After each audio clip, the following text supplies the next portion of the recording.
Bonjour à tous et à toutes. Je suis très heureux de vous retrouver pour faire enfin cette vidéo concernant la conjonction Jupiter-Uranus. Et nous sommes donc le samedi 20 avril 2024. Et cette conjonction donc a commencé déjà, énergétiquement parlant, c'est déjà en route depuis quelques années même. Mais cette nuit, juste après minuit pour la métropole, la France métropolitaine, donc vers 4 heures du matin à La Réunion, vers 8-10 heures du matin dans l'Ouest, aux USA, au Canada. Cette conjonction va être exacte et on va étudier, on va voir quel ange et quel archange préside le ciel à ce moment-là. Donc vous avez certainement écouté, tout comme moi, ça fait 3 semaines que je prépare cette vidéo, et vous avez sans doute comme moi écouté des astrologues où on pouvait entendre du blanc et du noir et du blanc.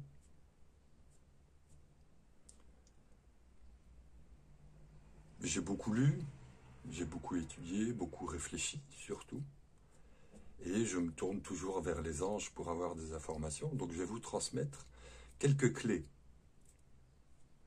qui sont très très importantes pour la compréhension du fonctionnement du cosmos. Et si on comprend comment fonctionne le cosmos, on comprend comment l'humain fonctionne. Ou si on comprend comment l'humain fonctionne, on peut comprendre comment le cosmos fonctionne. Donc le cosmos nous propose des énergies et qu'on va utiliser de manière plus ou moins positive, plus ou moins négative, selon tous les autres astres qui nous entourent. Et donc on est à peu près 8 milliards d'humains et il va y avoir 8 milliards de combinaisons, au moins. 8 milliards de combinaisons au point de vue spirituel, au point de vue mental, au point de vue émotionnel, au point de vue terrestre. Donc on va prendre tout ça en compte, on va essayer de ne pas oublier toutes ces notions-là, que tout est un, et que cette grande conjonction-là, très très énergétique, va agir sur toute l'humanité, chacun dans son domaine, dans ses domaines, dans ses problématiques et dans ses qualités. Donc c'est un degré, au moment exact de la conjonction, c'est un degré, on est dans le degré 21-40. 21-40 du poisson. Du bélier, pardon. Du taureau, que dis-je. 21 degrés 40 du taureau. Les degrés 21 à 22, ce sont des degrés de l'archange Raziel, de Chochma Uranus. Les degrés de Jupiter, donc, Jupiter se trouve dans un degré de Chochma Uranus. Donc le pouvoir est au service des essences d'Uranus. Et Uranus, c'est la sagesse, l'amour universel, et c'est le lieu où se trouvent les essences du Christ. Et pourquoi on les trouve là? Parce que Jésus dit « Le Père et moi sommes un ». Keter Neptune, le Père, en haut de l'arbre de vie, et Chochma Uranus sont un. Donc le Père et le Fils sont un. Le Père ne peut pas concevoir le Fils sans le féminin. Le féminin se retrouve dans Chochma Uranus. Si le Père est masculin, si Keter Neptune est masculin, le Fils, Chochma Uranus, ou la femme, ce sera donc une naissance de nature féminine. Et la nature féminine, c'est celle qui engendre. Le Père va émettre, et la nature féminine, la femme, la mère, va engendrer. Et elle engendre quoi? Un fils, puis une fille. Au nom du Père, de la Mère, du Fils, de la Fille. Amen. Il y a donc plein de notions qu'on peut adapter. Là, je résume Yod, He, Vav, E, Y, H, V, H, Yahvé. Le Père, la Mère, le Fils, la Fille.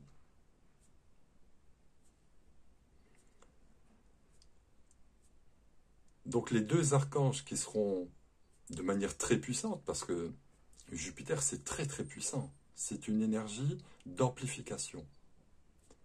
Et c'est une énergie de pouvoir créer le bien ou le mal.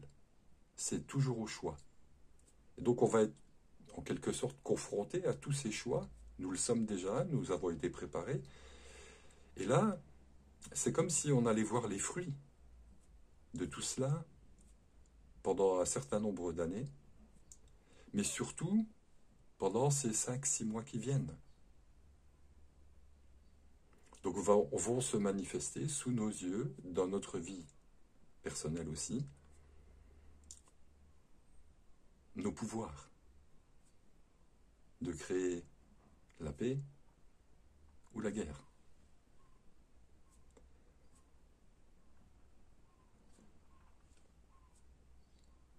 L'ange qui symbolise parfaitement cette conjonction,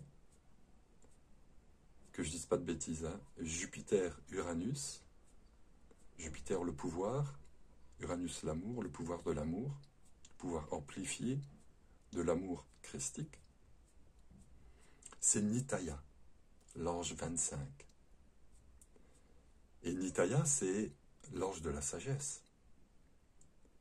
Et demander la sagesse et tout le reste, demandons la sagesse et tout le reste nous sera accordé par surcroît. Donc c'est vers cet ange-là qu'on peut se tourner pour lui demander la sagesse, l'amour et le pouvoir de matérialiser tout cela dans notre quotidien, d'abord en soi,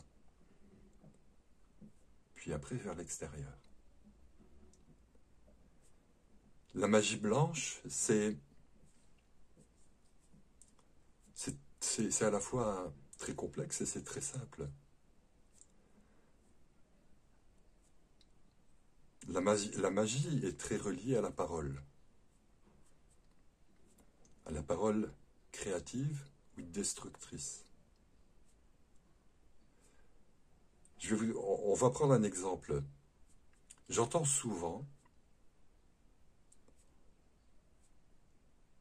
on s'attend à quelque chose. On s'attend à quelque chose.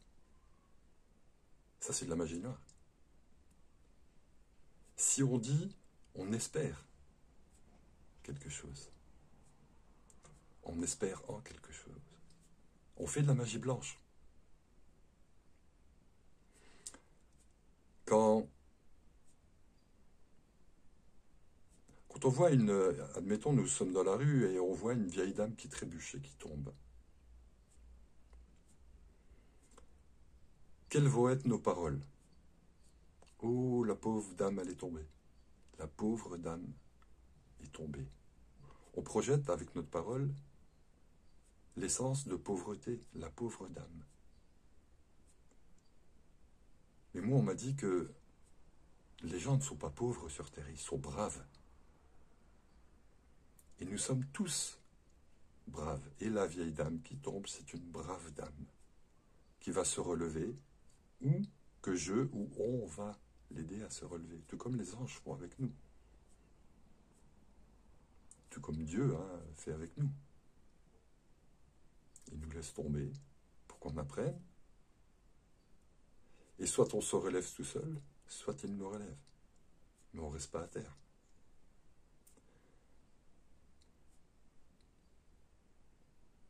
Immédiatement, je pense à notre chef d'État. Est-ce que je fais de la magie blanche ou de la magie noire en pensant à lui? J'avoue que j'ai tendance à vouloir faire de la magie noire, mais le fruit de mon travail aujourd'hui, c'est d'avoir le réflexe instantané d'effacer la racine de la pensée négative envers ce personnage, pour projeter vers lui une demande de grâce divine. Et c'est ça qui change tout. Si on projette des choses négatives, des reproches, ce sont des larves qu'on crache sur cet homme, et après on s'étonne qu'il est si couvert d'immondices qu'il ne s'exprime que de cette manière. Donc la magie blanche, c'est de demander des grâces divines, des bénédictions divines pour les gentils et pour les méchants. Pour tout le monde, puisque nous sommes tous un. Dans notre corps, n'y a-t-il pas des globules blancs, tueurs, et des globules rouges, ceux de vie? Et que c'est un équilibre, pas 50-50. L'équilibre, c'est plus de lumière que d'ombre. Mais de l'ombre quand même. Sinon, à quoi sert la lumière? Et sinon, comment est-ce qu'on peut voir effectivement que la lumière existe s'il n'y a pas de l'ombre?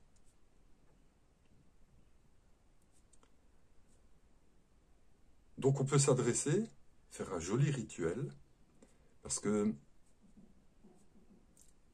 avant que notre vie soit un rituel, on peut prendre l'habitude, on peut s'exercer à devenir ce rituel comment? En pratiquant. D'abord je fais, c'est difficile au début, après c'est plus facile parce que je sais le faire, puis après tout doucement je me détache du rituel parce que je suis le rituel. Et rituel de magie blanche, c'est occulter toutes les choses sombres pour faire apparaître de belles choses. Parce que Uranus, je ne sais plus quel ange c'est, mais il nous parle de la blancheur, c'est Ariel le 15. Il nous parle de la blancheur d'Uranus, dans les écrits et dans la parole, la pureté. Mais il ne faut pas non plus tomber dans l'excès de pureté. Et là, on tombe dans le puritanisme. Et le puritanisme, c'est la racine, c'est purin. Quoique, le purin permet de faire fleurir nos fleurs dans notre jardin. Tout est utile. Et de cette façon, en exprimant l'aspect négatif, l'aspect positif, on se place dans la voie du milieu.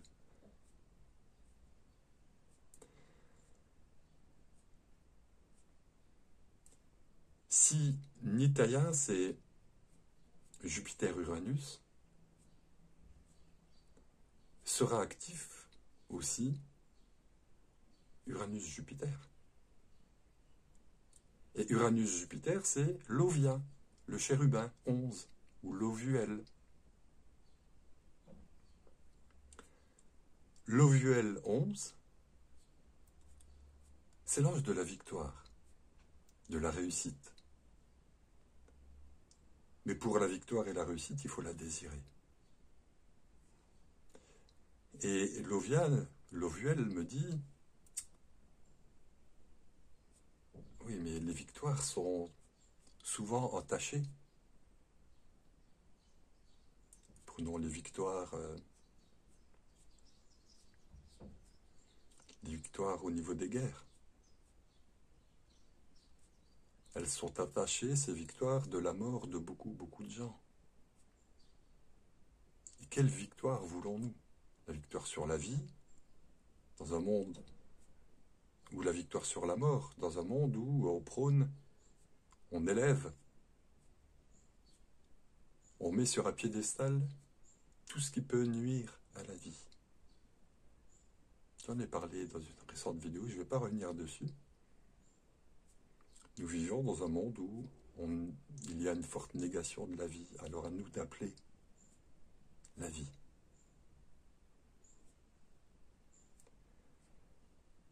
Et avec l'Ovuel, c'est la victoire de la vie. C'est la victoire de la lumière sur les ténèbres.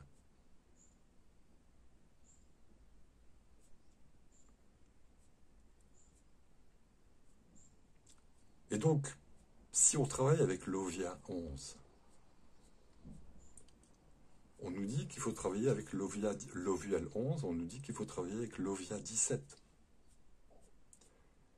Et l'Ovia 17, c'est l'ange des révélations.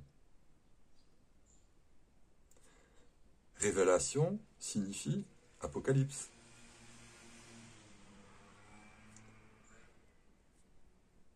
Donc n'ayons pas peur de l'apocalypse, puisque cette nuit, et à partir de cette nuit, il va y avoir des révélations. Et ces essences cumulées, là,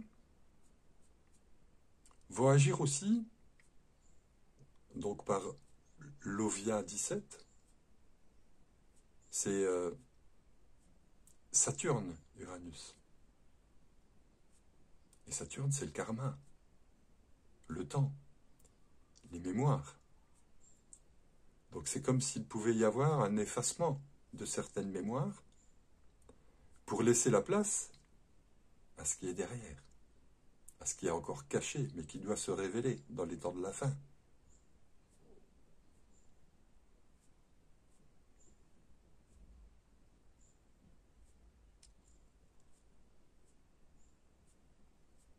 Il se passe dans le noir, à l'intérieur de nous, des choses qu'on ne voit pas, mais qui se passent.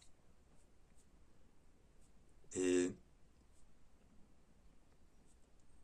les anges m'ont toujours fait comprendre qu'ils agissent au niveau cellulaire, au niveau atomique.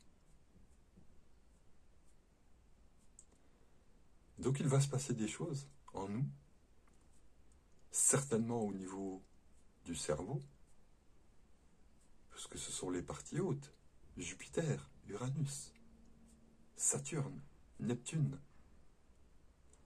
C'est dans ces endroits-là, dans notre ciel, où ces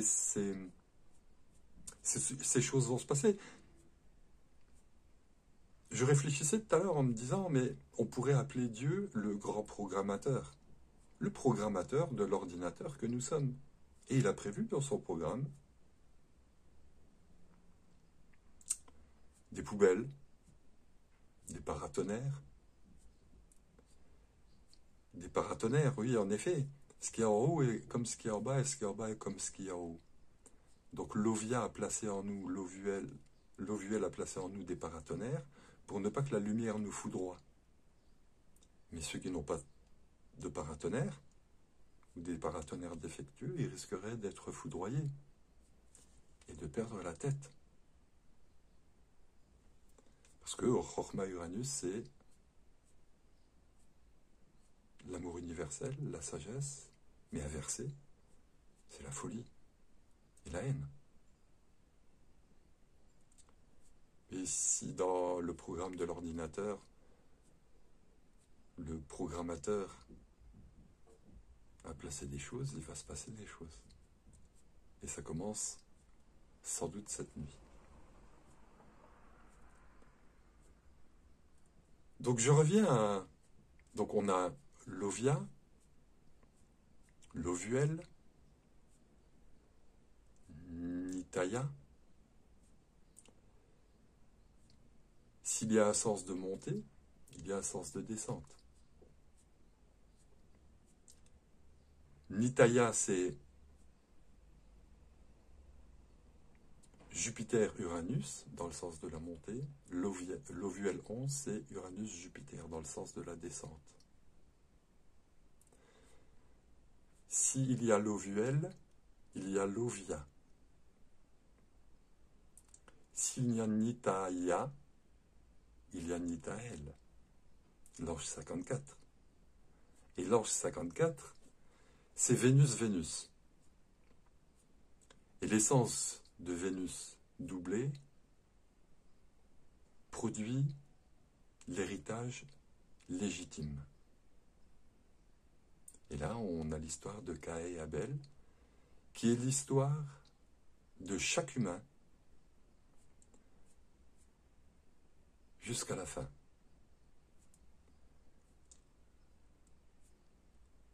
En chacun de nous vit Caïn et Abel.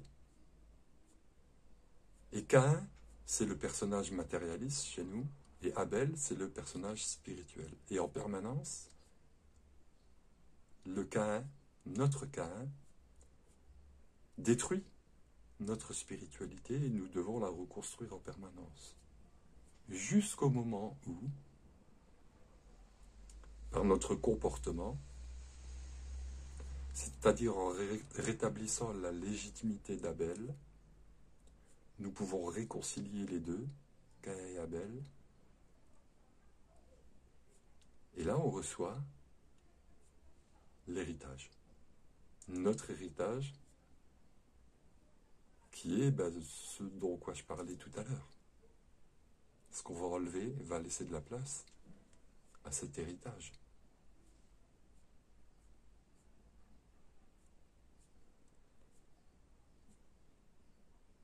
Et donc on a un formidable programme aujourd'hui pour amener sur Terre l'amour universel, l'amour divin,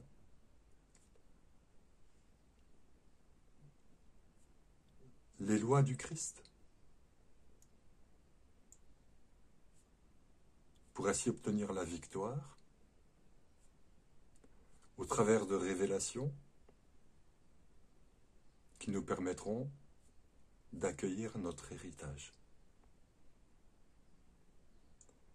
Et pour accueillir cet héritage, Nitaël, c'était quand même l'ange gardien du roi Salomon. Et vous voyez, on fait une espèce de boucle où on revient au point de départ, dans une spirale qui va nous permettre de nous élever. Donc voilà ce que je voulais dire très succinctement sur cette conjonction Jupiter-Uranus. Il y aura prochainement, au mois de mai, une conjonction. Oh, je ne sais plus, mais j'en parlerai. Je parlerai des anges, etc., etc. Donc voilà, j'espère que ça vous a convenu, que vous allez pouvoir être rassurés. Nous sommes les créateurs. On a des magnifiques pouvoirs destructeurs, à nous de les transformer en pouvoirs créateurs. Je vous souhaite une très belle journée. Je vous souhaite d'accueillir de belles énergies et de les reproduire dans votre quotidien. Et je vous dis à très bientôt. Au revoir.